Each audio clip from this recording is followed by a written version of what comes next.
direction. Madame Bonnefoy. Je vais vous parler en français, vous comprenez cette langue, donc il n'y a pas de problème. Je vais poursuivre sur ce que mon collègue disait concernant le fait que le système tel qu'il existe aujourd'hui au niveau européen introduit de fait une concurrence assez forte entre les différentes autorités d'homologation vis-à-vis de leur attractivité pour les constructeurs automobiles. Lors du dernier déplacement de la commission d'enquête au Luxembourg, il a été indiqué aux membres qui étaient présents qu'il y avait eu, alors que normalement cela n'est pas prévu, qu'il y avait eu des constructeurs automobiles qui avaient retiré leur contrat auprès de l'autorité luxembourgeoise pour se rendre en Irlande. Est-ce que vous êtes au courant ? Oui, ça c'est le choix d'un constructeur de changer parce qu'il se trouve mieux traité ailleurs. Mais en principe, d'accord, il se trouve mieux traité. Ça veut dire quoi? Parce que les règles sont les mêmes, le respect des normes est le même. Donc, est-ce que ça veut dire qu'il y a un traitement différencié, voire une souplesse ou une flexibilité dans la façon dont on peut donner une certification à un véhicule pour être sûr de garder un certain nombre de constructeurs automobiles dans son panier de clients? Je ne peux pas vous répondre exactement. Notre premier souci, c'est de veiller sur la qualité du travail que nous faisons au Luxembourg. Si d'autres autorités ont d'autres choix, c'est pas à nous d'en juger.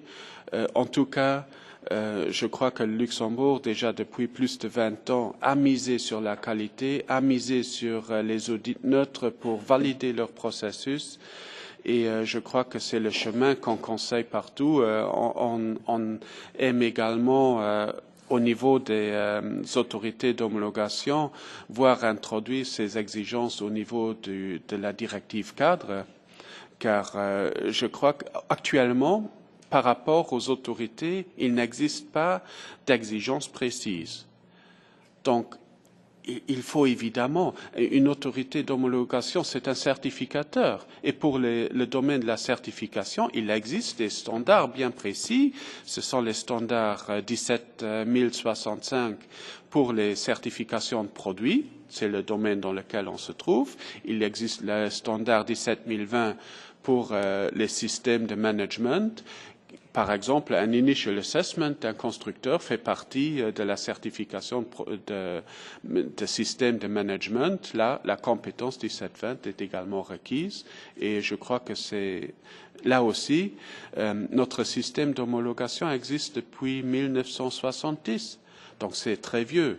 Et évidemment, chaque système doit s'améliorer, chaque norme doit s'améliorer, et je crois que le système d'homologation est vraiment un peu ancien et devrait se mettre à jour avec les normes modernes. Concernant ce système d'homologation, est-ce qu'il y a eu beaucoup de véhicules pour lesquels vous avez refusé de délivrer l'homologation, ou la règle générale, c'est que finalement vous délivrez systématiquement des homologations? Est-ce que vous pouvez donner des exemples récents de véhicules pour lesquels vous n'avez pas délivré l'homologation, et dans ce cas, quel est le comportement du constructeur automobile? Est-ce qu'il va vous apporter de nouvelles voiture de sa marque, ou est-ce que finalement il va changer d'autorité d'homologation?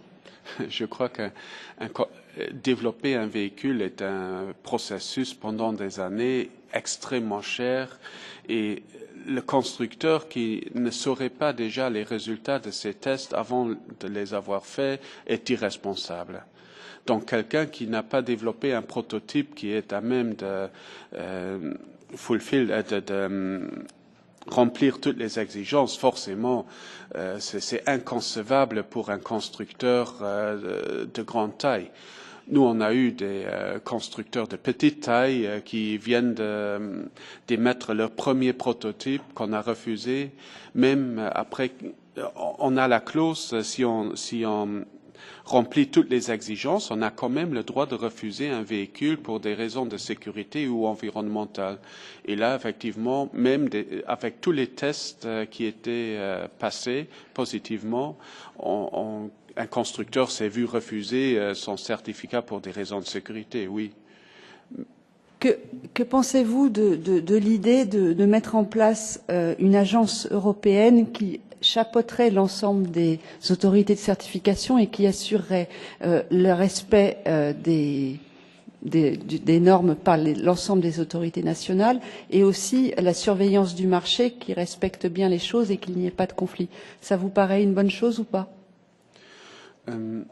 Je crois qu'on risque de créer un désavantage pour l'industrie.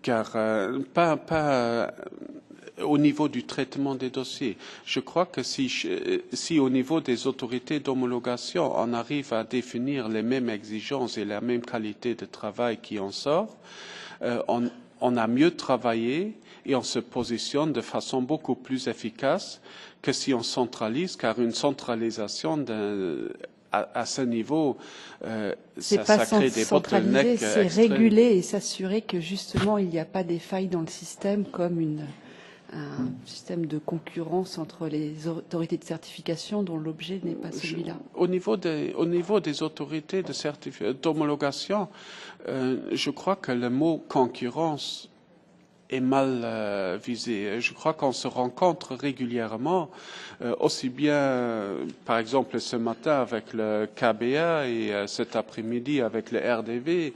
Je crois qu'on se connaît, on se parle, on est à un niveau de respect mutuel et ceci veut dire qu'on est également à un niveau d'éthique qui est le même.